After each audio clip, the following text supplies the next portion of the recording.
Hi, it's Charlie Zeiss with Stargate Pyramids, and today this is Pyramid Quest for today, June 1st, 2020. Joining me are Lisa Richards and Laurie Sasson. I hope everyone has been having an enjoyable last week. Lots of changes going on in our world, and before we start today's program, we wanted to spend a few minutes of time on some of that and discuss briefly. I found a video that I want to play for everyone that's from Bruce Lipton. Bruce, for those of you who are unfamiliar, is the author of The Biology of Belief, a book that was written about 15 years ago.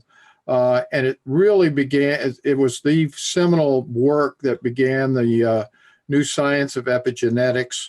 For those of you unfamiliar with the idea, those of us who, are my age, grew up with the idea that genes and our DNA are basically immutable.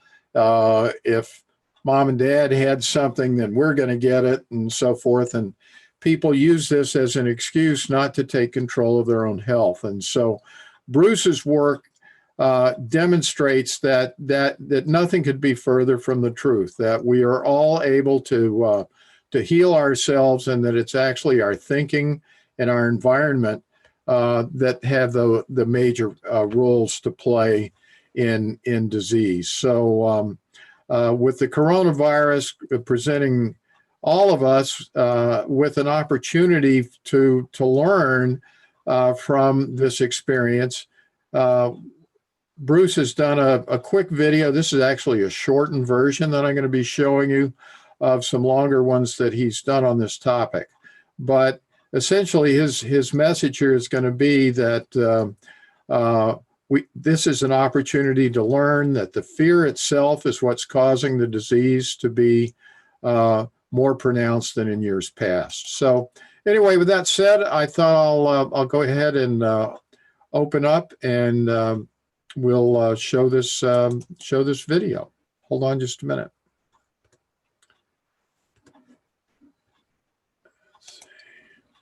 Let me try this again. Let me see. Oh, goodness. When you know it, I had this all set up, and now let's see. Let me see where I can.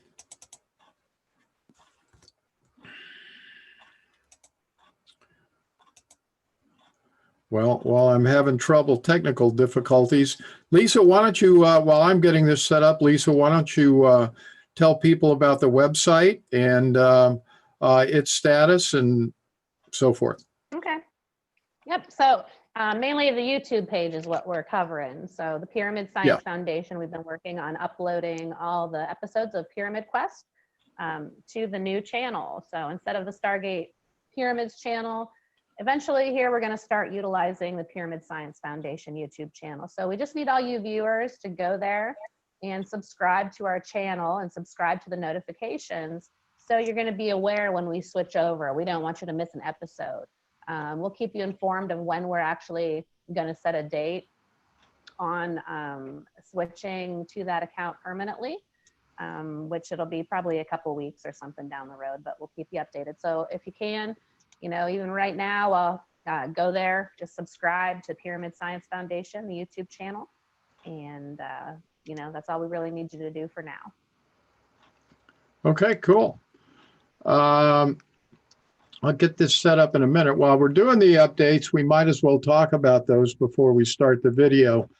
One of the things that is important for those of you who are considering ordering a pyramid, due to a number, if actually way too many losses of items by the Postal Service, the most recent one finally forced me to say, I knew this was going to be a challenge to put together, but I'm in the process of switching over all of the shipments to FedEx. I know, at least from their from the published data, that the number of losses should go way down relative to what we've had in the past. And my apologies to all of those of you who have had your pyramids lost by the Postal Service in the past. But the good news is that the FedEx rates are going to be much, much lower. I had put together a lot of information about the rates, and only to find out this morning that a customer service rep called me, told me that I'm actually going to be getting some even bigger discounts than I was expecting. So by next week, or maybe even later this week, I'll do a study. But even before I got these additional discounts, those of you on the West Coast, your shipping costs are going to be roughly half of what they were previously with the U.S. Postal Service. Now, those of you on the East Coast, there's not going to be anywhere near that dramatic a change, but anyone from, say, Chicago West can expect to receive somewhere in the neighborhood of $20 to $40, it looks like, going forward off the cost of their shipments. In terms of the foundation, I am working with a consultant. They're putting together a slide presentation that we're going to be presenting to nonprofit foundations. I should be getting a draft of that this week, so everything is moving quickly in that area. And then the next one we wanted to talk about, Lisa was hoping, as you may remember from last week, to have some live blood analysis that she was going to try to do over the weekend. She ran into some difficulties, and I'll let her explain to you briefly what she's found out. Yeah, so mainly in order to utilize the live blood analysis technology, we need, it's called a dark microscope, and it enables us to see the blood moving in real time. You can't use the regular microscope to do this. The cost of a dark microscope is about $7,000, but my daughter actually found a way to transform a regular microscope into a dark microscope for way cheaper. The only issue we were having this weekend, and she came down to my house this weekend, she lives a few hours away from me.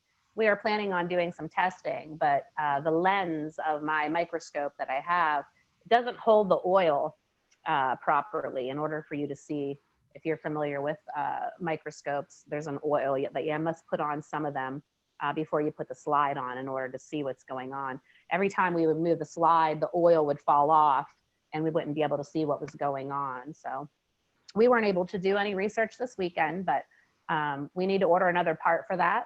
So once that comes in, we'll be doing more research, and then I'll be up to date. I'll have the technology here at my house to do that all the time. We'll be doing testing all the time. And the live blood analysis is just amazing for that. I mean, it's amazing. Great. Well, in lieu of that for today, you'll see this in a few minutes. I had my significant other do some testing with the Lecker antenna.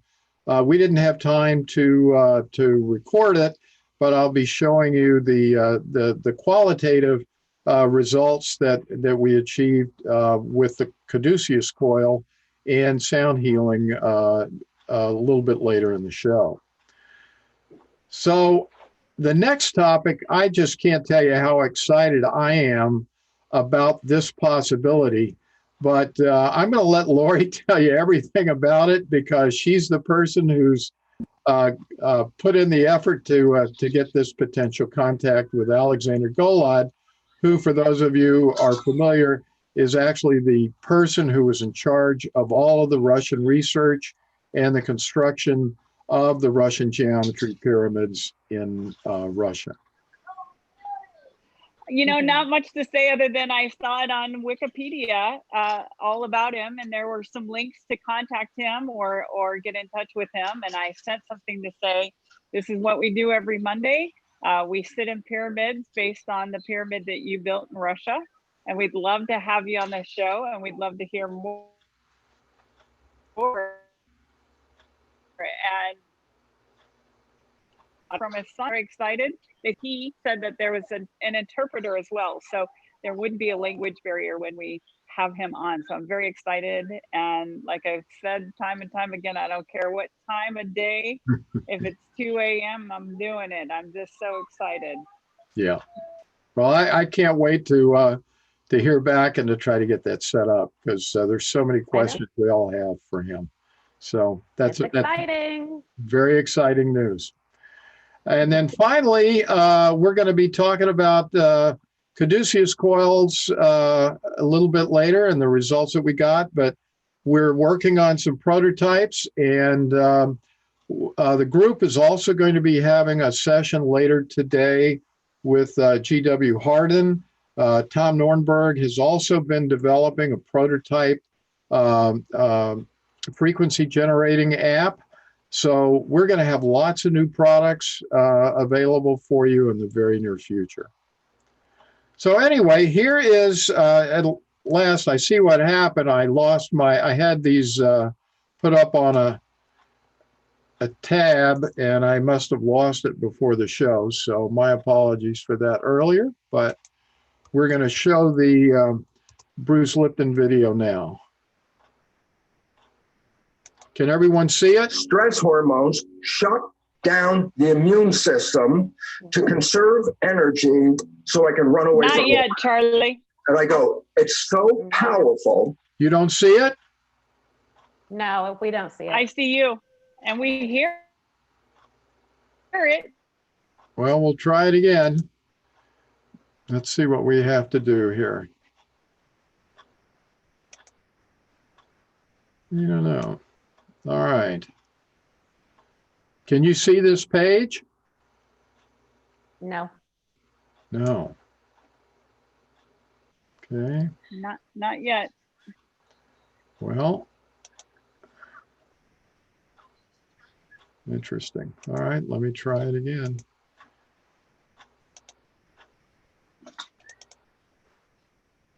Can you see my screen now? Yeah. Yes. Okay. All right.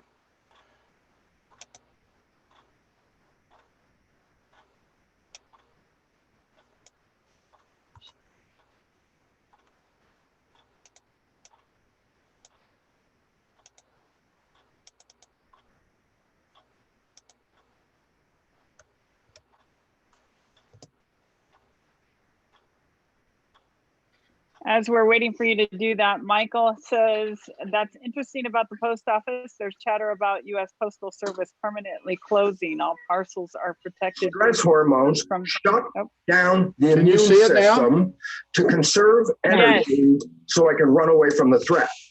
And I go, it's so powerful at shutting down the immune system that stress hormones are used, listen, therapeutically. I go, what do you mean? If I am going to transplant an organ from one person to another, the recipient of that transplant, their immune system, by definition, is going to try and reject the transplant because it's foreign tissue. I say, so what do doctors do before they transplant an organ? They give the patient stress hormones, because when they get the stress hormones, it inhibits the immune function from rejecting the graft. So what's the point? My God, stress hormones are so effective at shutting down the immune system that they use it therapeutically to stop the function of that immune system. So I go, so why is it relevant? I go, because we're put into fear.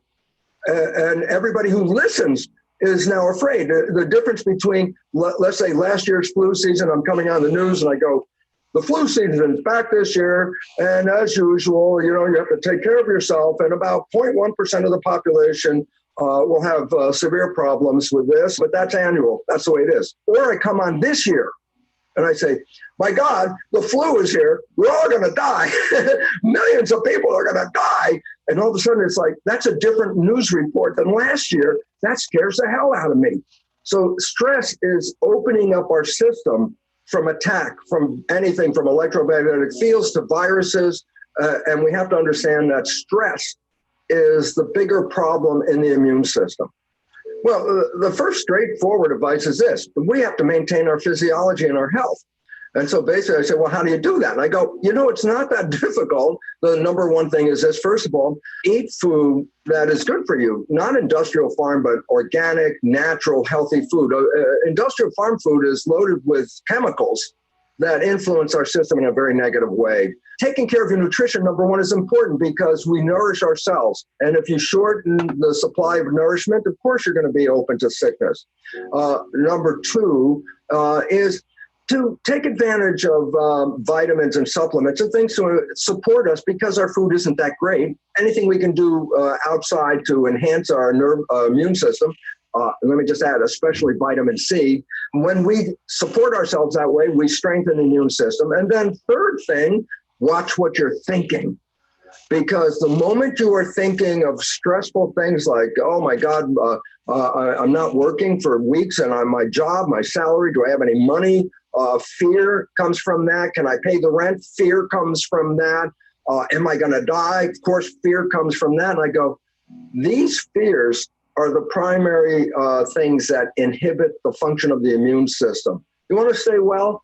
Norman Cousins, who healed himself from a lethal disease, he locked himself in a hotel room and got all kinds of comedies, Marx Brothers and things like that. And what did he do? He just sat there and enjoyed life and laughed and did all that. And he overcame an illness that should have killed him. This is an example of what is so important. If we do not focus on the problems that they keep throwing at us, and you start to look at your life and say, am I okay? Yeah, I'm pretty good. How's my family? We're good. We're healthy. Even if there's a flu, half the people tested with the flu don't even have symptoms. So it's not as lethal as they say. It's the fear of death is the problem that we must deal with today. Am I open to die? And I say everybody's open to die. If you do really well and you persevere, and when you die, you're going to go to this place called heaven. And I go, consider this, that we were born into heaven, that we came here to create. That's what we're doing. We're creating. And I say, when we're creating it right, heaven on earth is here. When we're creating it wrong, struggle is here. And all of a sudden I say, oh my God, don't wait till you die that you're going to go to heaven. This is it. This is where you came to create. What do you want to create? Love? Coronavirus? You can create a damn thing you want. This is creation place. But if you don't know that your creations are being controlled, then we become a victim of a world out of control. And yet we were the creators. We gave in to other people's beliefs. And then we now are creating not with our wishes and desires, we're creating with the program. And I say, and just look at the moment that we started with this whole conversation. I say, where's the program taking us right now? And the answer is fear, shutdown, loss of community, breakdown of the system. I go, we can learn or not. That's it. And this is a learning moment. Take your power back. You are beyond, power-wise, beyond any virus that ever existed. You are very powerful. Okay, any comments? That's very Just powerful. I always yeah. said, yeah, it's always, I mean, it puts it in perspective. A doctor should never tell a patient they have 6 months to live or they're going to die. I'm so against that because that flips one of two switches. Oops, hold on, I got to stop this. Hold on. Doctors in the world today, because they still believe. Sorry about that. Okay. Yeah, but I mean, I don't believe in doctors telling patients when they're going to die. That either sucks the life out of them, puts them under so much stress that it compromises their immune system and they die. That's the reason they die. Or it kicks them into gear and that person's going to be like, nobody's going to tell me when I'm going to die. And they do anything they can to enhance their life. And it's mostly natural things that are spontaneously healing these people. Thoughts alone can heal you. It's that simple. Right. That's right.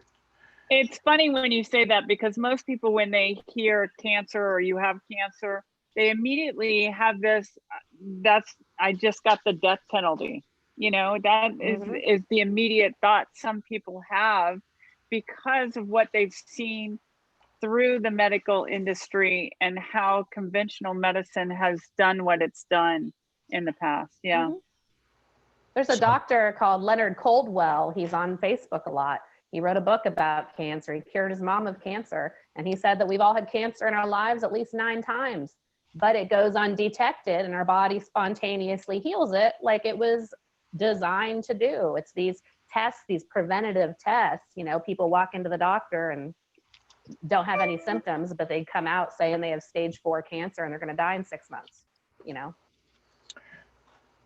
Well, and it certainly seems as though as the coronavirus fear factor seems to be waning, we've created yet another fear factor now in form of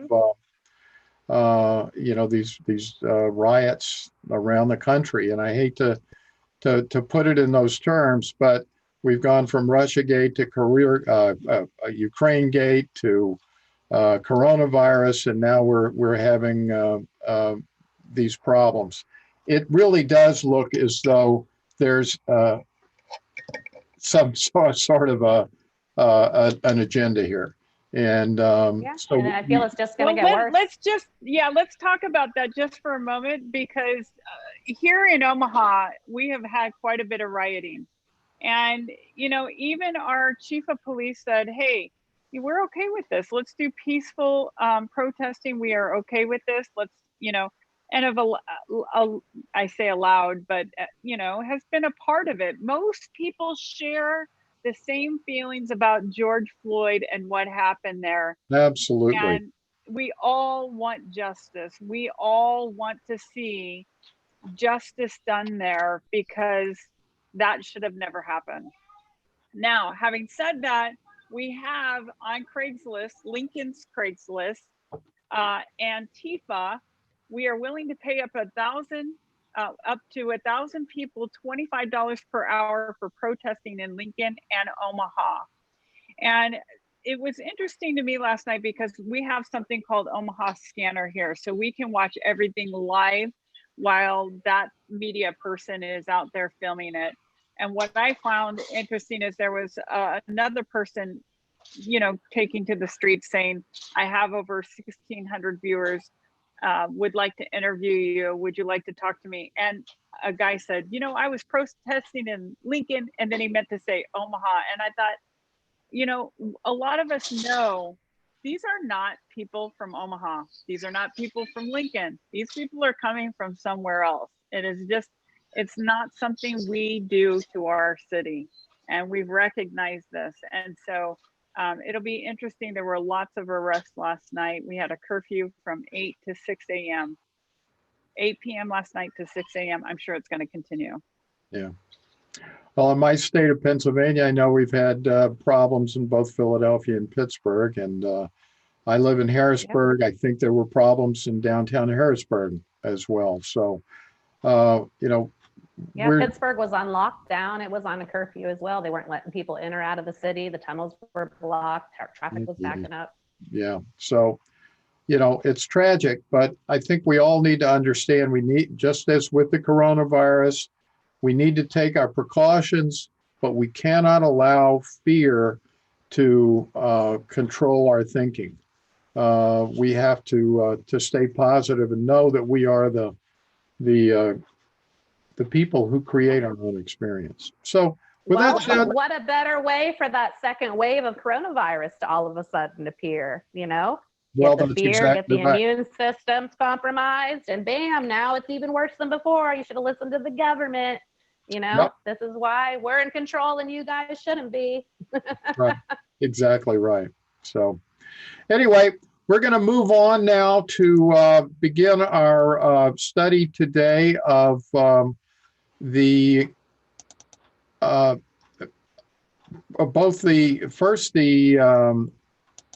results that we achieved. Can you see my screen now, the slideshow? Yes. Okay. Yep. All right, so we'll move on and begin with the slides. I'm going to show you just a prototype of the Caduceus coils that I'm making. We hope to have these up and available hopefully in the next week or so. This is a prototype that I'm making both in white and black. As you can see at the bottom, I'm going to be including an alligator clip attached to a stereo plug that you can put into either your laptop or into your cell phone as well. So, but before we begin with the rest of the show, I forgot, Jack is here today. Jack's made a Caduceus coil of his own, and he wanted to have us test it. Jack, tell us a little bit about how you made your coil, and then we'll have Lori test it for you. Can you hear me? Okay. Yeah. I used a piece of 1-inch PVC that's inside diameter, and I used some coated speaker wire and wrapped it around.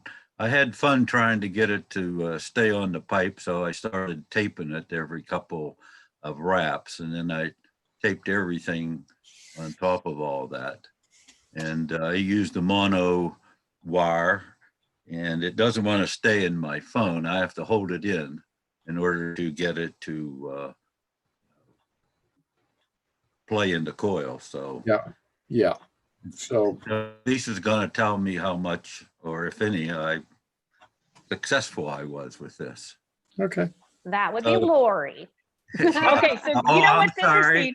I'm sorry. I got my coil the other day, put it underneath my chair, had this, and I had this on top of my this in the chair, and it was putting out, but I do have this. I should show you this. I also have this. Woo! Yep. So selenite. I have this huge thing of selenite. Well, Also I have in a here. piece of that also, but not that long. But it was 50 million. It was at 50 million. So that's a lot. And so I keep it that way all the time. And it certainly does keep the energy very calm and awesome throughout the day. You can just tell a difference. So if you're ready, I'm ready. And Okay. first of all, I'll want me- have you get out of the pyramid to kind of check that energy first. And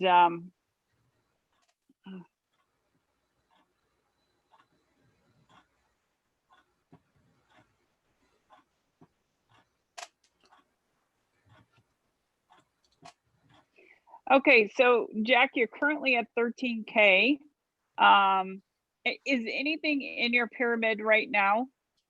There's a speaker laying in there from the so I can hear you. Okay, is there a coil or anything? No. Okay, so let me just check your pyramid inside just for a Well, moment. let me put that speaker out. So Oh, there'd be okay. there would be a Sure. coil in that.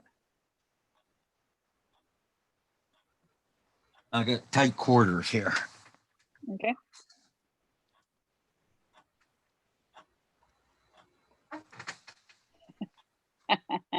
Are you jealous, Tom? Tom's commenting on my huge selenite. Okay, I'm All out. right, so okay, so inside there. Okay, so 25K with nothing in there, just the pyramid itself. Now, does your pyramid have any sand or anything in it? I just have sand in the base, the way it came from Charlie. Okay. Okay, not- I so do Charlie, not have you're a tap. aware of what that is. Yeah. Pardon me? Okay, perfect. Perfect. You go ahead and sit inside and get everything set up, and then I'll give you another level.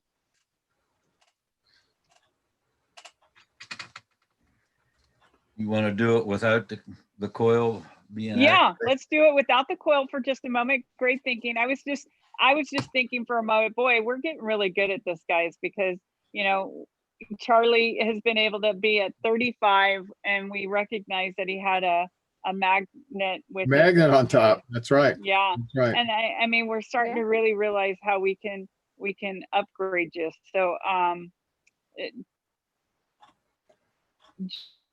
Jack,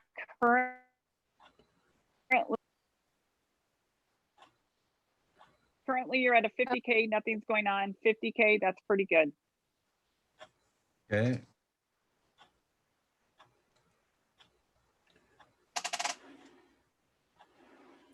Well, Jack, you he's- muted yourself. Yeah, Jack, you muted yourself. While you're setting up, Lori, the 50 million that you're getting, are you running any frequencies through that to get that 50 million?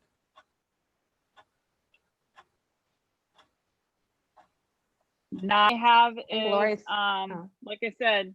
Oh, am I muted? No. You, No, you're- you were froze for a minute. yeah, you froze for a little bit.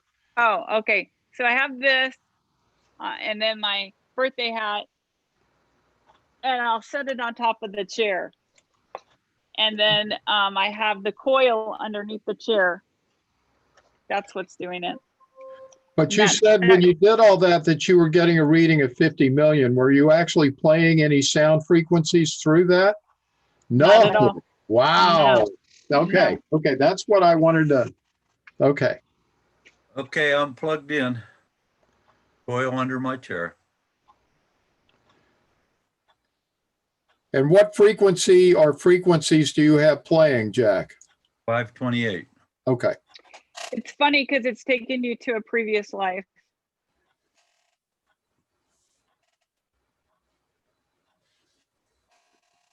I'm going to tell you about the previous life before I tell you the levels, because once I tell you the previous life, I think your levels will go up, because currently we're only at 10 mil.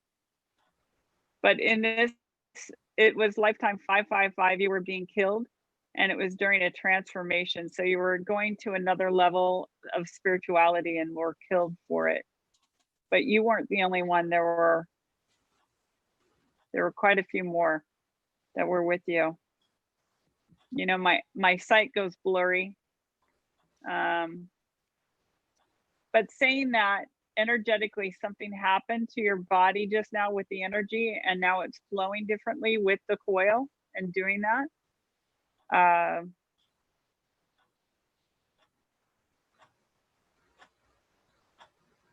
Okay, so now you're at 88 billion. So you went up quite a bit. Did you say 88 million Bill. or Billion. billion? Billion with a B. Holy, holy.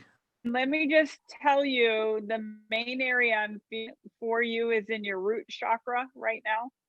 Mm. It's doing stuff there. Yeah, I was feeling it in the spine. And so,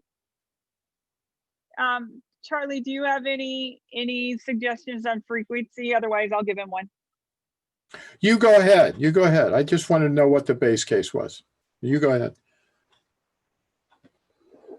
Put 888 in it, please. By itself? Put Lori, 888. 888 by itself? No,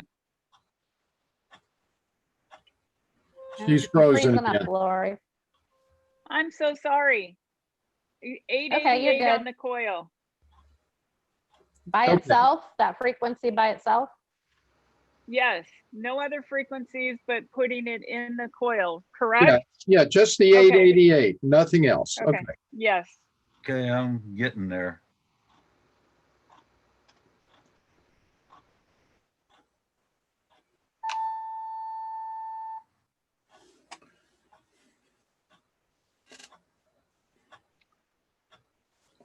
Now, Jack, do you feel anything different when you do this? There might be a slight feeling in my forehead in that. Okay. You're going to another previous life, a different one this time. Again, you're only at 10 million.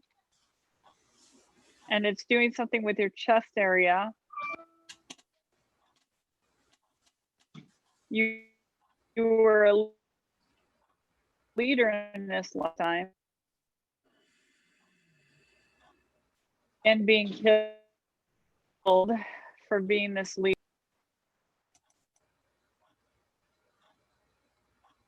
Alchemy, did with alchemy. Do you ever practice or look at alchemy? You're kind of breaking up for me. Breaking up again? Yeah. Yeah. Alchemy, anything with Yeah, alchemy? she said, Have you done anything with alchemy? Not that I know of. I'm still freezing up, right? Yeah. we got it. You're good now. Well, Okay. now I just see your thumb. Anything with alchemy? Now you're frozen. There we go. Whoops. Lost you. I'm gonna take myself and put myself on a different Wi-Fi that I have. See if All right. it'll help. Okay. And what had she said? Mainly Alchemy. she said that Have you ever worked with alchemy? No, not that I know of. Okay. Okay. So when you were this leader in a previous life, you were killed for trying to expand everyone having to do with alchemy, just so you know. Okay. And alchemy is changing energy, changing matter to something else, just changing it. Yeah. The proverbial I don't know Rumpelstiltskin. if Lisa, you want to expand on that, or yeah. Just thinking about doing A that. lot of people think it's all about turning things to gold. Right. Okay. No, I mean, it's just changing. It's just harnessing the natural energies around you to transform things, and not only physical materials, but I mean, everything. You know, So everything's energy. all last week I was watching a new show my daughter suggested I watched, and it was pretty. I loved it. But they kept talking about ions. And then I was watching something else and someone else brought up about ions. And I thought, gosh, we need to look at ions. So Okay. it's really about the ions around things and how to change that and how to make it more positive or negative. Yeah.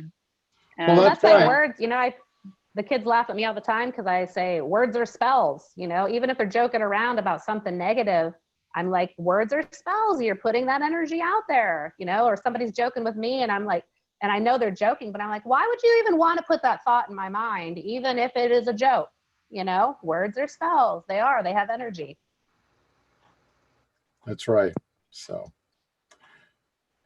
Okay, Jack, is there anything else we can do for you today? It looks like your coil is working. it's at 888 billion right now. So you're doing good.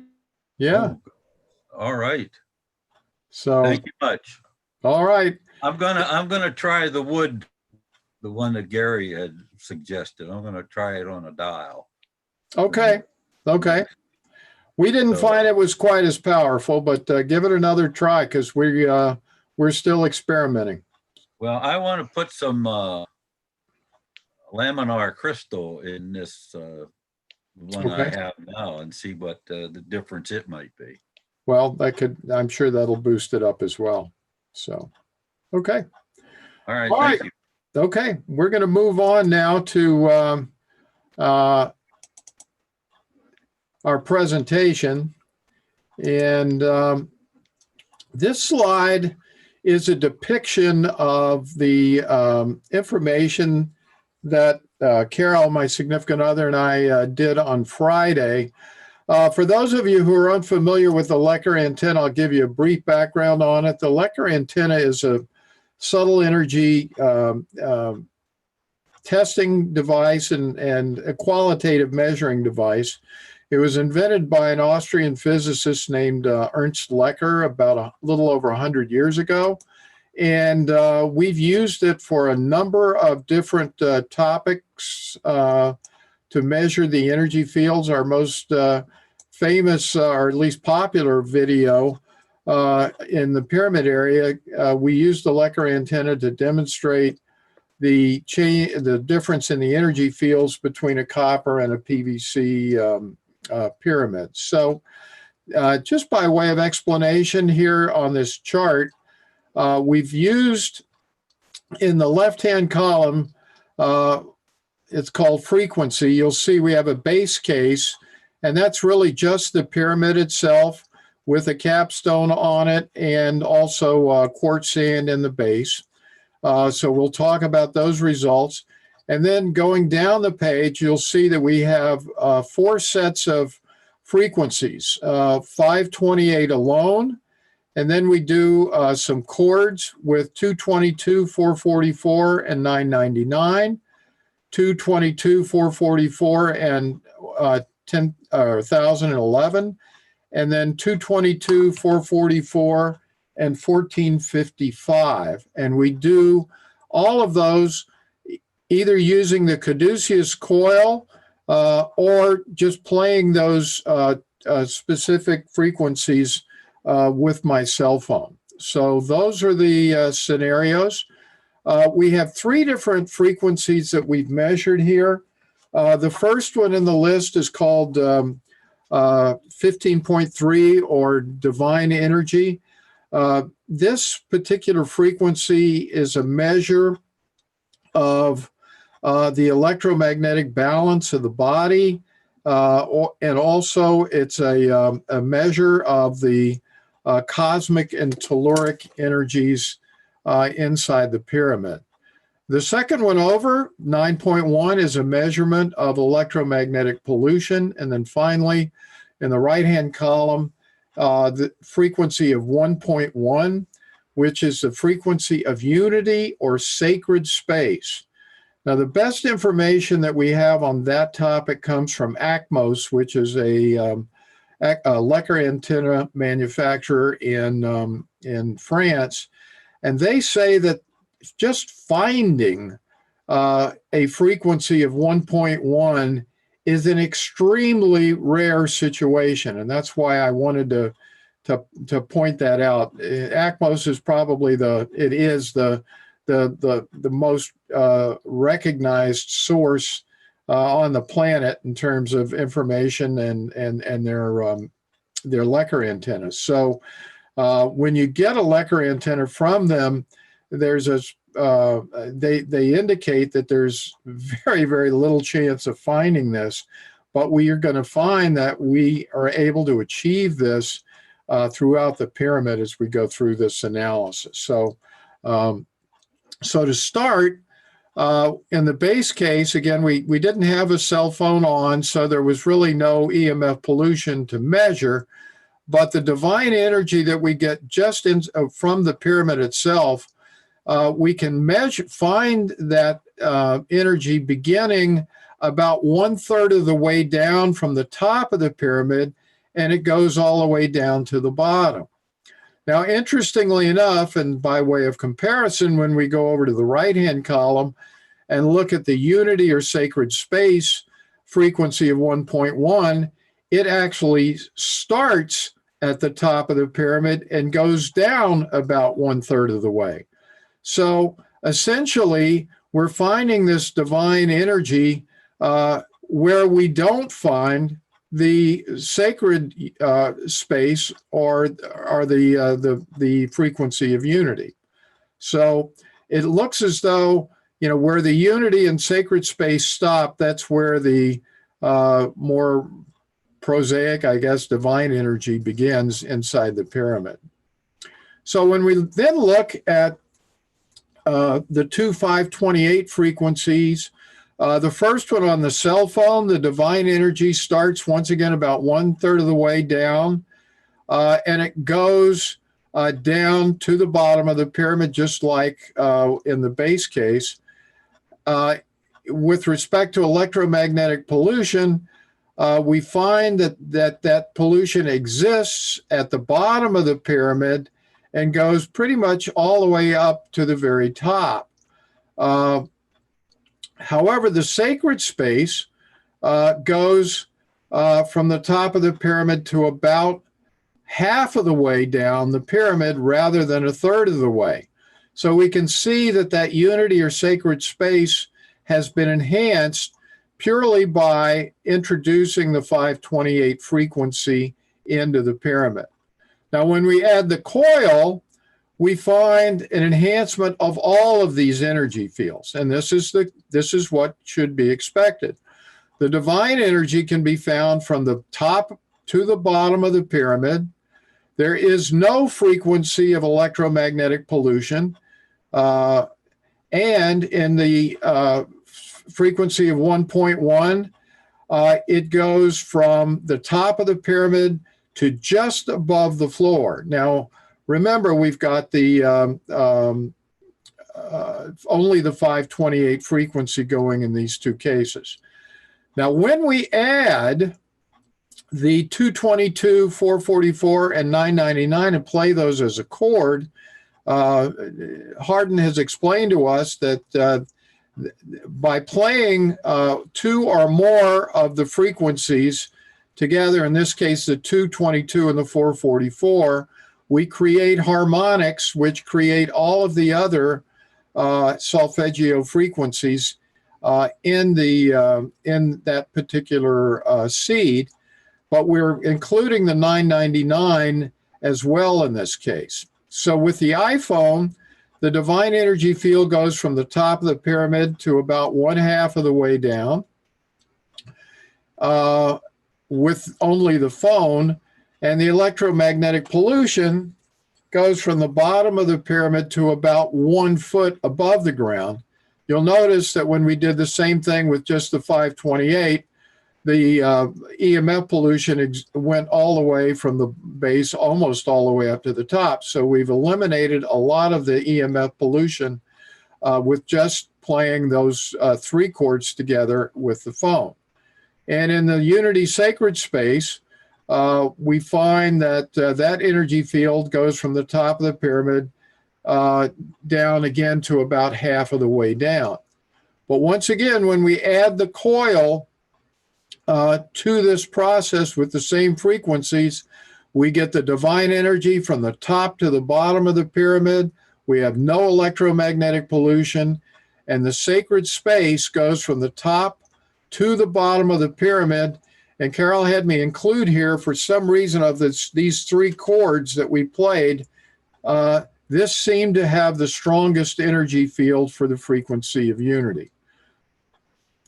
Moving on to the next set, we use the 224 and 444, but we now substitute the frequency of 1011, which is a harmonic of that frequency.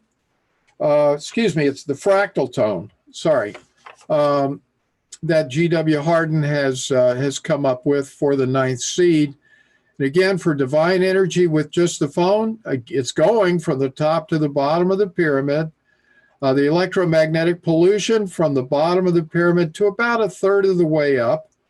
And this unity sacred space going from the top of the pyramid to about 1/2 of the way down. So you can see it doesn't seem to have quite the energetic impact, the 1011 frequency, as the 999 did. And similarly with the coil, we get the same results as the 999 chord, except from top to the bottom of the pyramid for divine energy. There's no electromagnetic pollution, and the sacred frequency of 1.1 goes from the top to the bottom of the pyramid. But according to the Lecker antenna, the energy field is not quite as strong. Now, finally, we did this with what's called the harmonic tone as the 3rd in the frequency, which is 1455.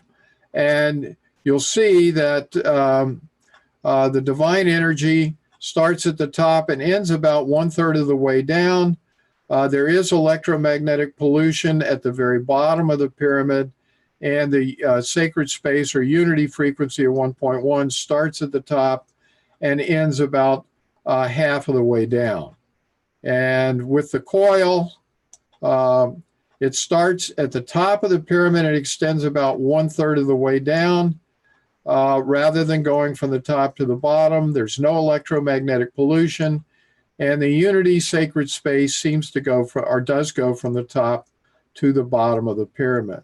So it seems as though, obviously, we need to do more research, that the 999 frequency seems to have for some reason, a greater energetic impact on these 3 energy fields than the 1011 and the 1455. But the key takeaways here: the coil improves and enhances the energy fields of both the divine energy and the sacred space, and creates those energy fields throughout the pyramid, particularly when we're using the chord of 222, 444, and 999.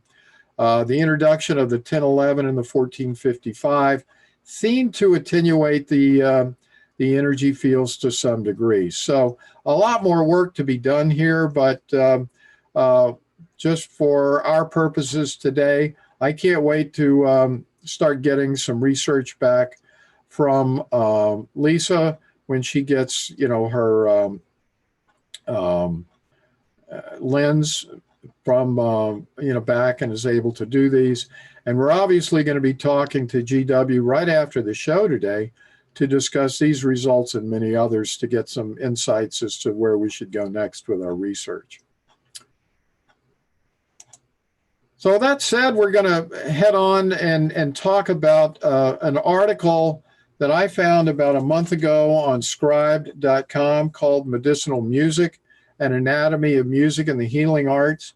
This is about a 100-page article. It was a thesis that the author Elizabeth Faubel wrote, I guess, for her dissertation at Prescott College. But this is just an amazing piece of research.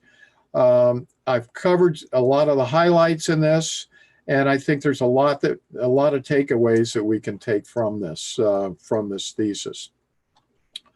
So to start, music is considered both a mathematical and a universal language.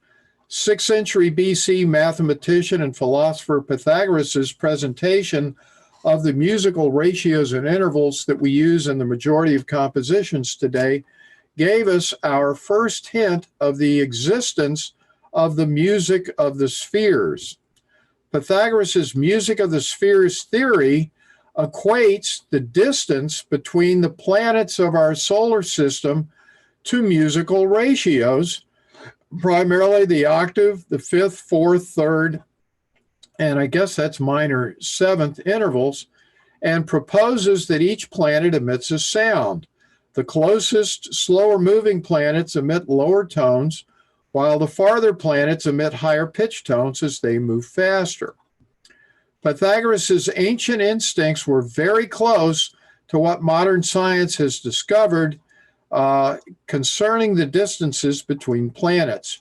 Recent data recorded and sent by NASA's Voyager 1 and 2 verify that planets do indeed emit electromagnetic waves with frequencies about 50 octaves below the range of human hearing.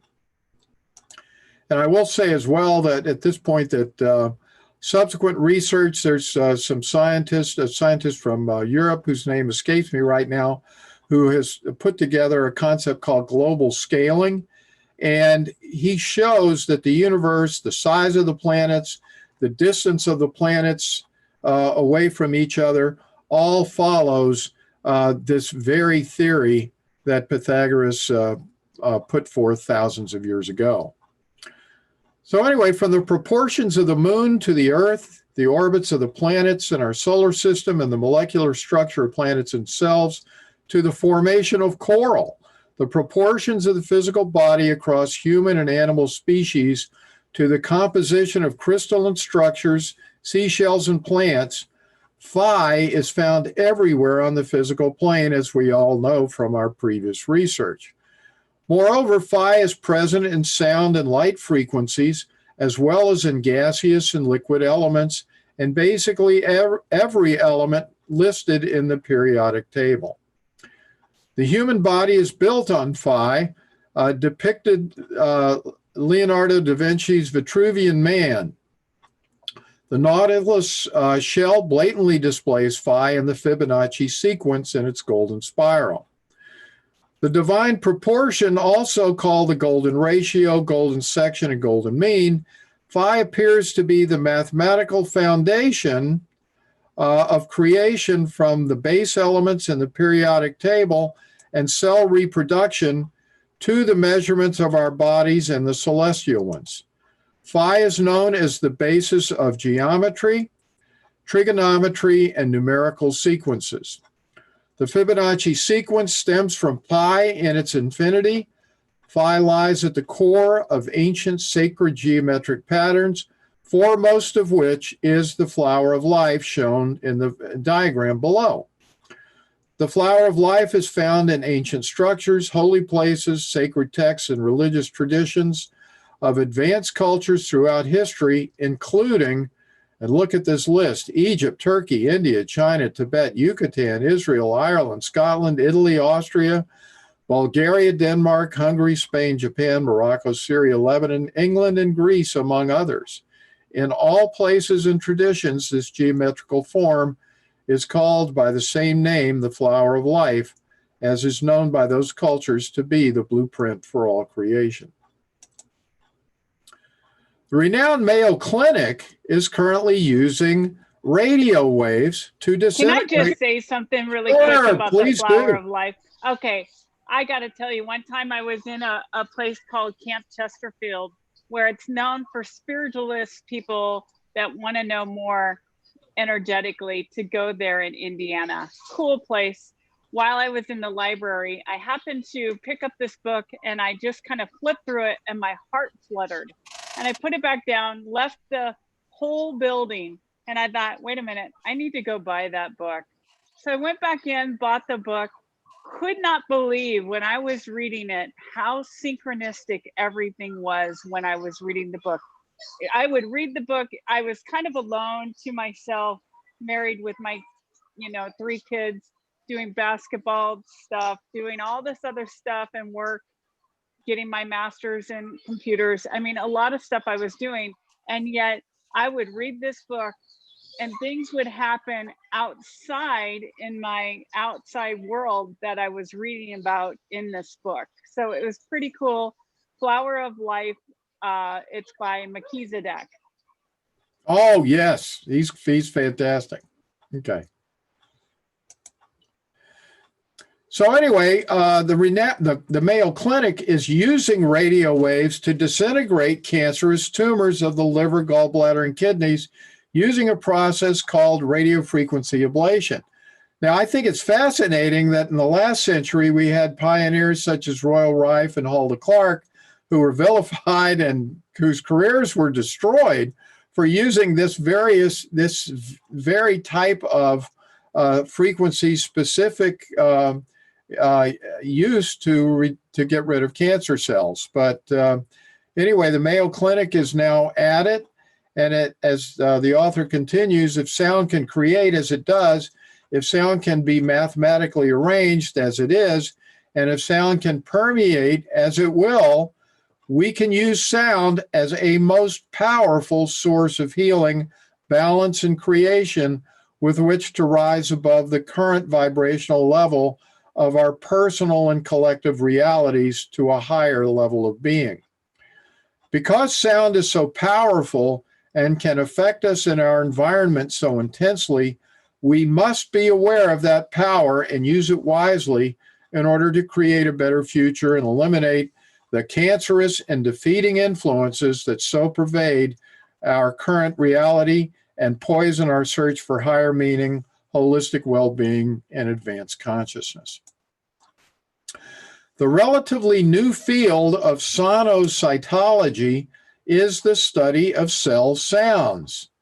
Scientists are discovering that cells, from human heart cells to yeast cells, emit sound frequencies as they vibrate against one another, much like a violin string sounded by a bow. Anything that vibrates produces a wave that can potentially be measured as sound in hertz. Even light waves can produce sound. Fluorescent lighting in particular emits a noticeable hum when turned on. Researchers are currently focusing on using this information for diagnosing diseases by the particular sound of it, but thinking of the possibilities for curing those diseases using sound, as in the Mayo Clinic's RFA treatments for eliminating cancerous cell groups. Through RFA, the medical sector is showing us that it is possible to bring damaged, deformed, or otherwise diseased cells back to their normal, healthy state through the use of sound frequencies. Amazing and innovative as it is, RFA is only a beginning stage in the emerging field of sound healing. As we discover the prevalence of power and sound energy in our world, we can discover the power to rise above our current accepted paradigm in a far vaster and holistic reality in which everyone has the ability to heal or even reject disease, distress, and devastation. Perhaps our ancient ancestors, like Pythagoras, kept much of their esoteric information hidden to protect the masses of humanity from powerful forces that could be manipulated by power-driven rulers who do not grasp the scope and influence of those unknown subtleties to bend the world to greedy whims. There have always been influential leaders of the world, kings, queens, emperors, advisors, religious leaders, and all types of men and women who wish to rule the entire world according to a personal or small collective ideal. Those in power often seek to censor music, keep it only for themselves, or eradicate it altogether. The power of even simple, commonplace music was evident even in distant ages and considered a threat to society. This chapter I took some excerpts from is called Consciousness, Sound, and Intention. And it starts with a quote from Nikola Tesla. "My brain is only a receiver. In the universe, there is a core from which we obtain knowledge, strength, and inspiration. I have not penetrated into the secrets of this core, but I know that it does exist." Music and consciousness are intertwined. One can be used to influence the other interchangeably, and both are an intrinsic part of our being. Because music is based on primal vibrational frequencies intrinsic to nature itself, it has vast potential to induce desired levels of consciousness where we can create improved mental, emotional, and physical constructs that encourage healing and provide long-term changes that benefit both individual and collective realities. German physicist Max Planck, the creator of quantum theory, said, as a physicist, that is, as a man who has devoted his whole life to a wholly prosaic science, the exploration of matter, no one would surely suspect me of being a fantast. And so, having studied the atom, I am telling you that there is no matter as such. All matter arises and persists only due to a force that causes the atomic particles to vibrate, holding them together in the tiniest of solar systems, the atom. Yet in the whole of the universe, there is no force that is either intelligent or eternal, and we must therefore assume that behind this force there is a conscious, intelligent mind or spirit. This is the very origin of all matter. And this brings us back to some of the research that we talked about a few weeks ago that indicates that at the Australian National Laboratory, that it's our thinking that collapses the future quantum field into an event horizon and allows that to happen. So some of the other research into biocentricity has shown that it is our consciousness that creates reality, not the other way around. Dolphins and whales use both infrasonic and ultrasonic auditory waves to communicate and perceive each other and their environment. Dolphins typically emit and hear frequencies ranging from 40 to as high as 150,000 hertz.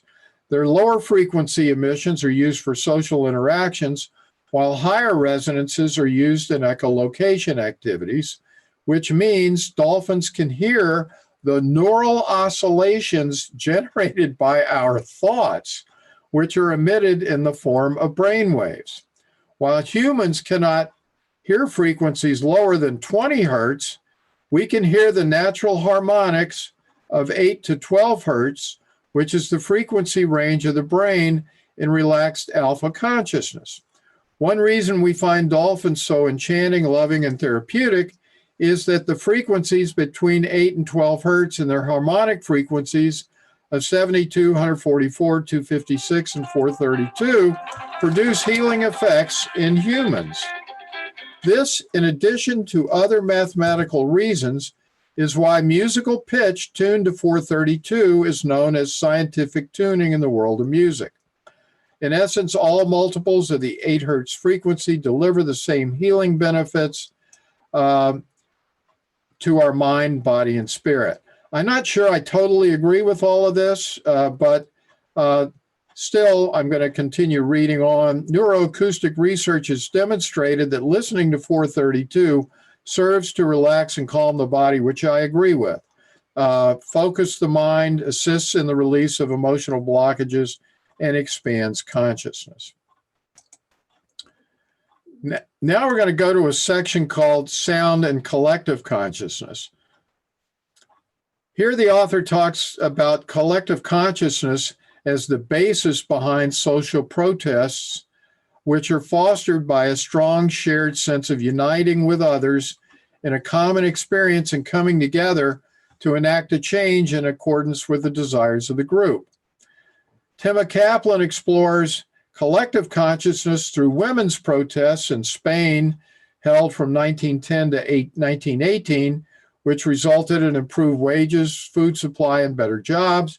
Kaplan explains that while the causality of collective actions may remain unrecognized even by the participants, the result of collective consciousness united by purpose means that by placing human need above other social and political requirements in human life above property, profit, and even individual rights, consciousness creates the vision of a society that has not yet appeared.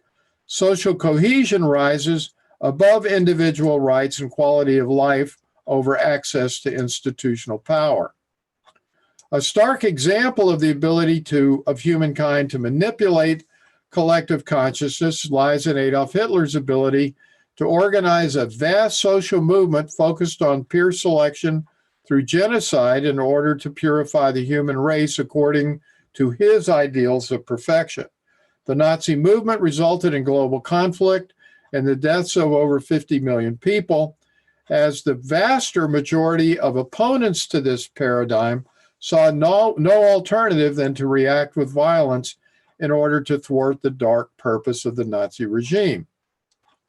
The juxtaposition of these two examples of social movements can infer the adherence of collective consciousness to the generally accepted propensity for good to conquer evil. Ultimately, and this is key, collective consciousness strives for upward expansion, growth, and higher frequency. If collective consciousness is manipulated in a way that decreases expansion and promotes decay, the human majority will collectively enforce a correction in favor of expansion and growth. Expansion is the nature of the universe. And those are important words for us to remember in our time of crisis right now. Evidence shows that individual and collective consciousness are bolstered by the intentional use of vibration and frequency through thought, intention, and emotion. Music and art are often used to stimulate collectively resonant thoughts and emotions. And now to get into the key areas of sound and health.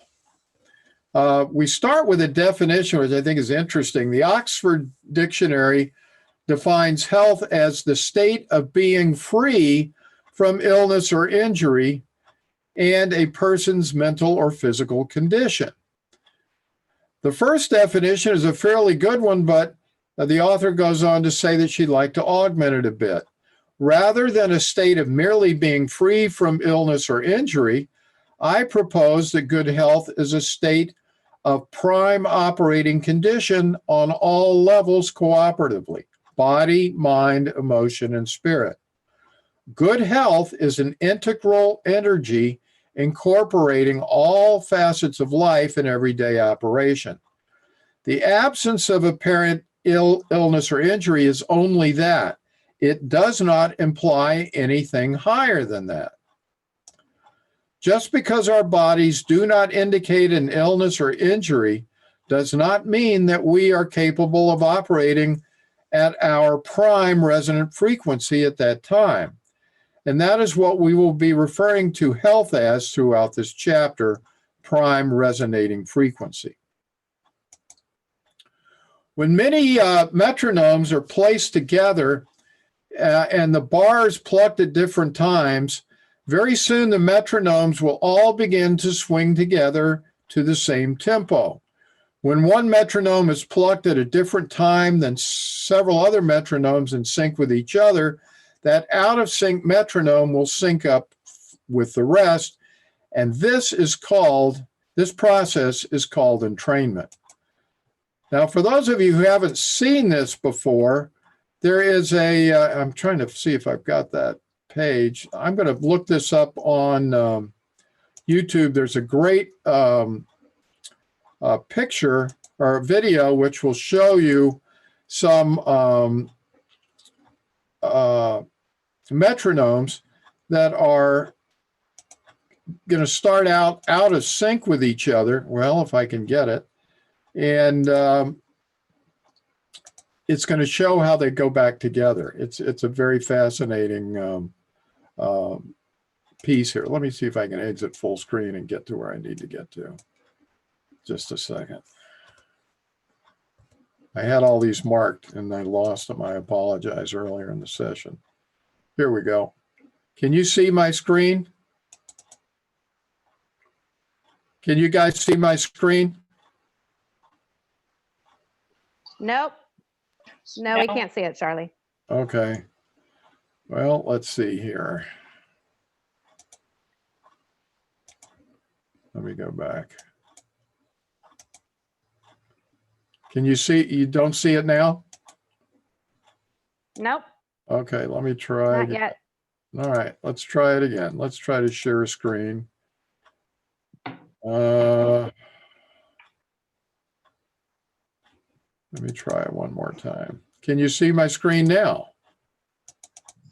Yes. Yes. Okay, all right. I apologize. I lost the, I had put together a tab, but very easy to find here.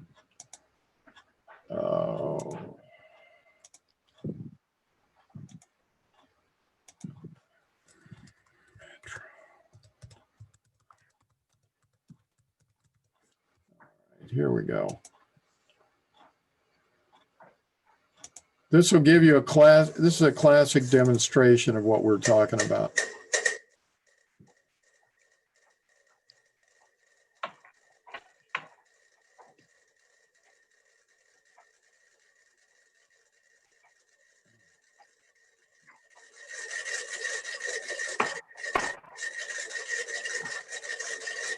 So while we're watching that, I'll explain what the relevance of this is. As you know, the pyramid helps to amplify and clarify all of the frequencies that are placed inside of it.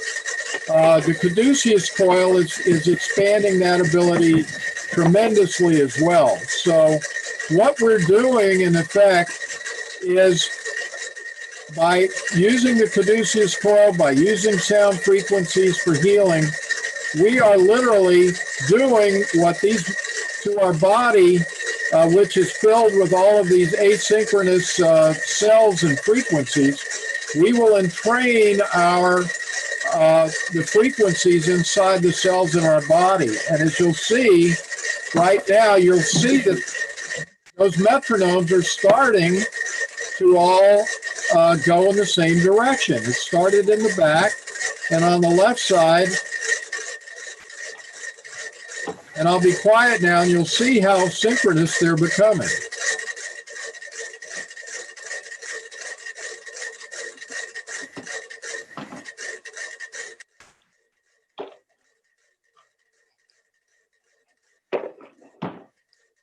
You can see now there's essentially only one metronome on the right-hand side, the second one back that's not in sync, but it will eventually go into synchrony as well through the entrainment process. And it's switching over right now.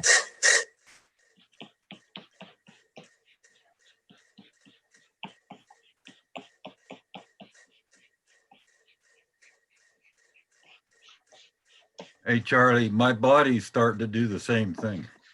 There you go.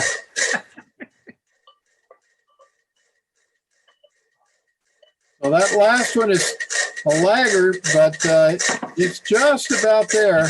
There we go.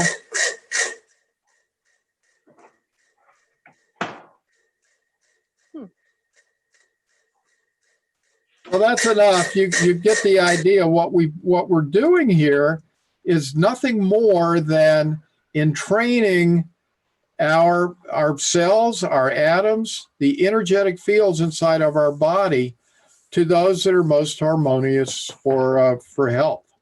And we're doing that, and we're able to do that more effectively with the Caduceus coil inside the pyramid. The pyramid is a tremendous benefit to begin with, but when you couple it with the Caduceus coil's ability to produce scalar waves, it's going to be having an even more dramatic impact on synchronizing and entraining the energy fields within our body. So it's a pretty cool demonstration of what's going on.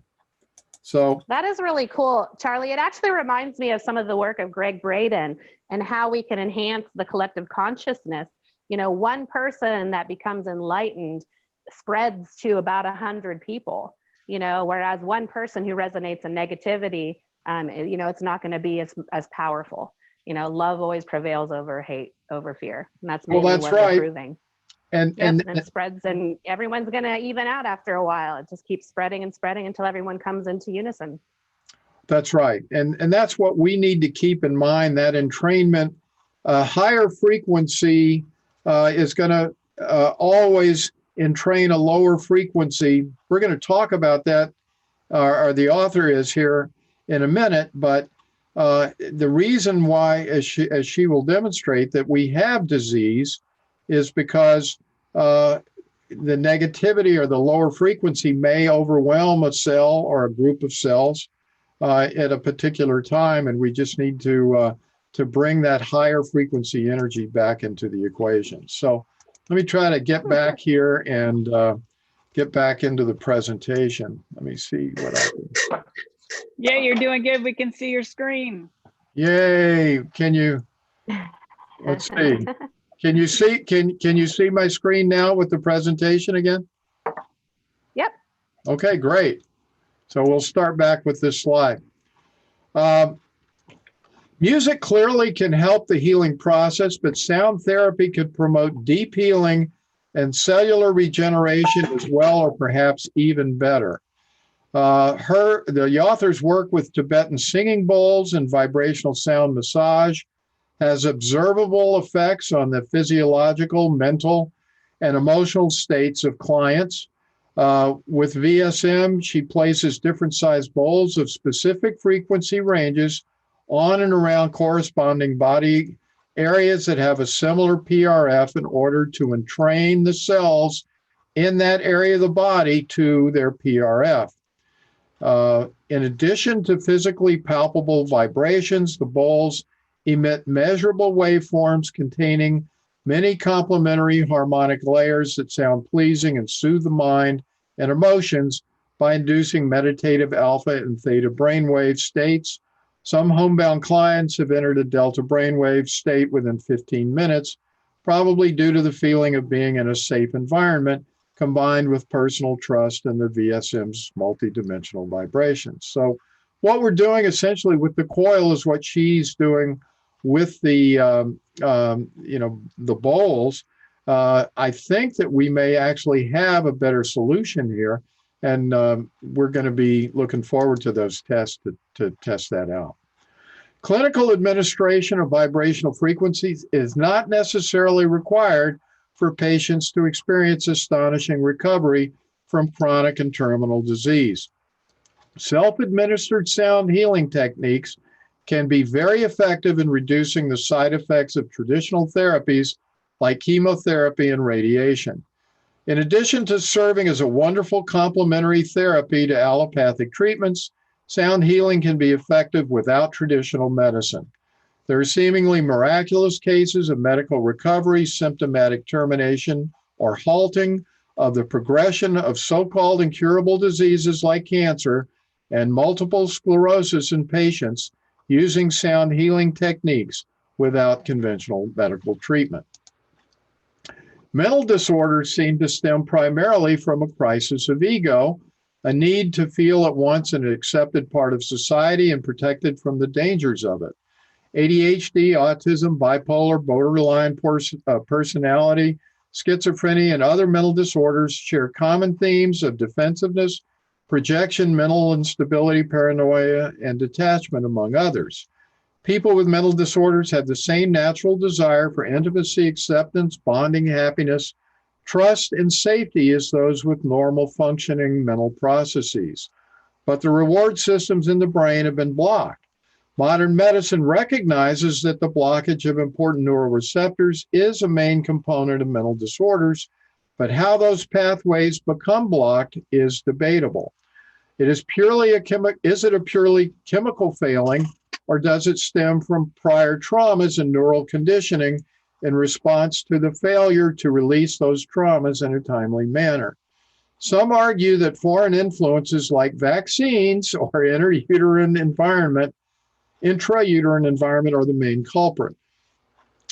Whether mental disorders are genetic, trauma-induced, or influenced by synthetic means, music and sound can open neural receptors, help create neural pathways, and open the mind to healing.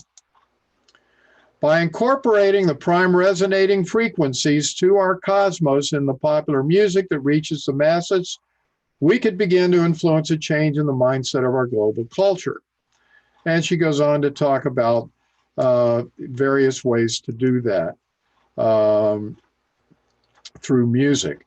But we're doing this as well with our sound healing frequencies, and we're going to be discussing that, the extent of those frequencies and getting some specific ideas from G.W. Harden on where we go from here as we go forward. But this was a good article to give people the basic concepts that that sound frequency healing is a brand new field that we're all, looking forward to exploring in greater detail. We are looking forward to continuing to do this research over the coming weeks and months. And I'll throw it open at this point to Lori and Lisa if you have some comments on some of the things that were said in the article. Do either of you want to comment? Well, just that we're always looking to raise our frequency and vibration, and sometimes just doing it by music, by doing it with your coil, like you're talking about, we'll do it so that then the energies within us feel just as positive and optimistic. Michael has even said that he has done some things with his pyramid and feeling really great because of it as well. So that's what we're looking for. And the more we have that energy everywhere, the more it spreads around.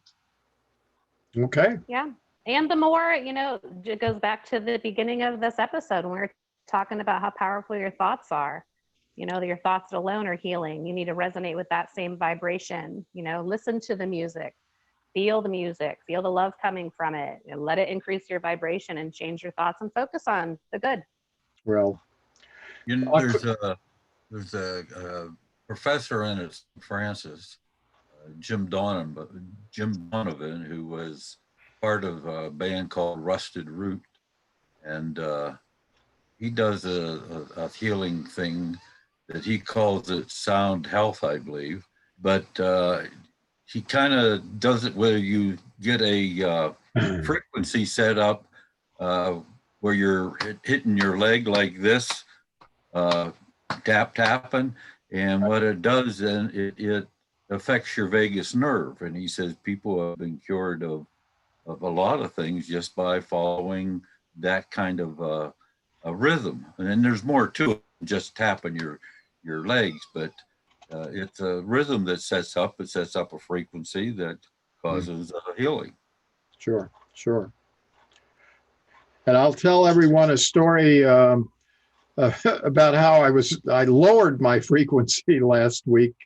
My significant other is a holistic dentist, and there was some concern that her practice was going to be called out on a local news station because they were having to all dentists are going to have to start doing this. They're going to have to start raising their rates because of all of this protective equipment that they're having to buy, and they can't reuse and so forth. They have to change it each time. Well, we don't have cable TV. So we haven't watched network television in 8 years. So for the first time, I got rabbit ears and hooked it up. And we listened to because we didn't know when it was going to come on. We listened to 45 minutes of a local news station telecast. And you talk about lowering your vibration, that I have not felt so bad in ages as I did listening to that local newscast. As it turned out, of course, it was a non-event. Her practice wasn't even mentioned and so forth, and it was a well-done piece. But the fear, that is permeating local or mainstream, or I call it legacy media, is just so too hard to bear. I can't stand so true. And like Lisa's saying with the words, I do not care for the word protest. And I like peaceful rallies. Let's do rallies. Let's, have a purpose, have a reason, have an intention of what you're doing, not just destruction and violence. Well, let's get justice for these, families that have had horrific things like this happen. So absolutely. But as Mother Teresa was famous for saying, when someone asked her to go to an anti-war rally, she said, I will never go to an anti-war rally, but if you ask me to go to a peace rally, I'll be the first person to go or to sign up. So, that's exactly it. We have to raise our frequencies, raise our vibrations, and keep them high, and try to keep them there, because we need to understand that our higher vibrations collectively will be what's going to get us through this. So with that said, I guess we're just about out of time for this week. I thank you all, as always, for watching. Please tell your friends about Pyramid Quest. And please make sure to go and sign up for our new channel on YouTube for the Pyramid Science Foundation. Get your subscription. We'll be making that switch over very shortly. And I think we'll start to put out announcements, soon on both the Stargate Pyramids and the Pyramid Science Foundation page for future episodes. So as always, we thank you for watching, and you have a great day. Bye, everyone.